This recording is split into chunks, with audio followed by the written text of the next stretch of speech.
Welcome to the Daily Plunge.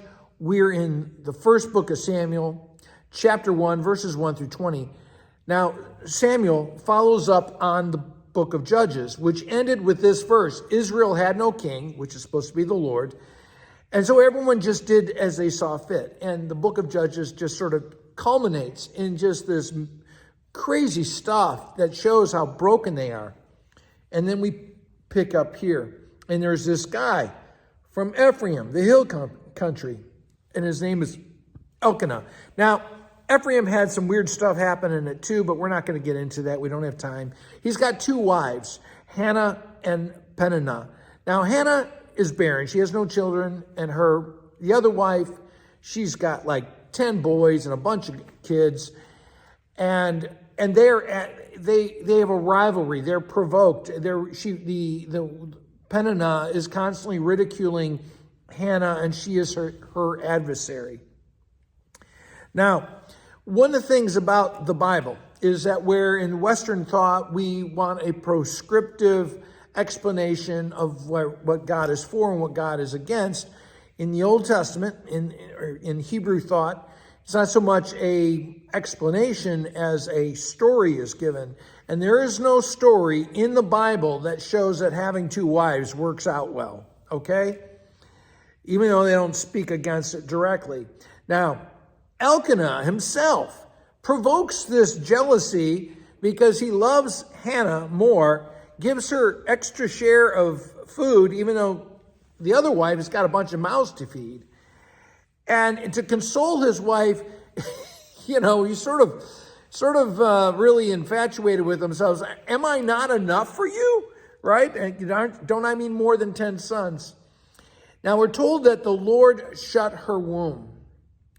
And so much of this story is about God's timing. She was ready for a child when she was ready for a child, but that's not in God's timing. And she's bitter in her soul, and she weeps and weeps. And when they go up to the worship time, and he gives his sacrifice,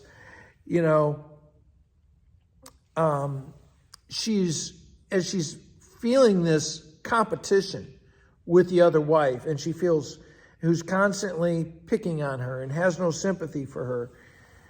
Part of the problem is that even though she has no children in a society that valued children greatly, Elkanah still loved her. Now, because she is barren, she is desperate. And it's outside of her control. And she's desperate for God to act, right? She's desperate for God. She's pleading with God. And how often does God need to get us to a place where we quit looking to ourselves and we're desperate for God?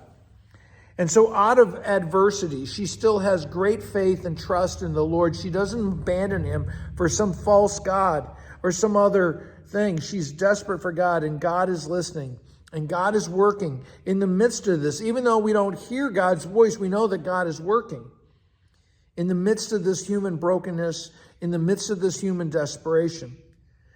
And she has this breakout prayer, right, where she prays, Lord, if you will only look on my misery and remember me, if you only don't forget me, but give me a son, and I will dedicate that son to you. And he'll be your servant, right? And so oftentimes when we're at the lowest point and we think there's no opportunity to move forward, that's when there's about to be a breakthrough from the Lord. And that's where this breakthrough comes, from the Lord. And so she is a valiant woman of faith. She is a even though, the prophet Eli mocks her, she is a woman who is valiant, and she rises up out of her prayer and is trusting that God's going to answer it. And so are we desperate enough to pray for God to give us a breakthrough? Well, hey, thanks, friends. Have a blessed day.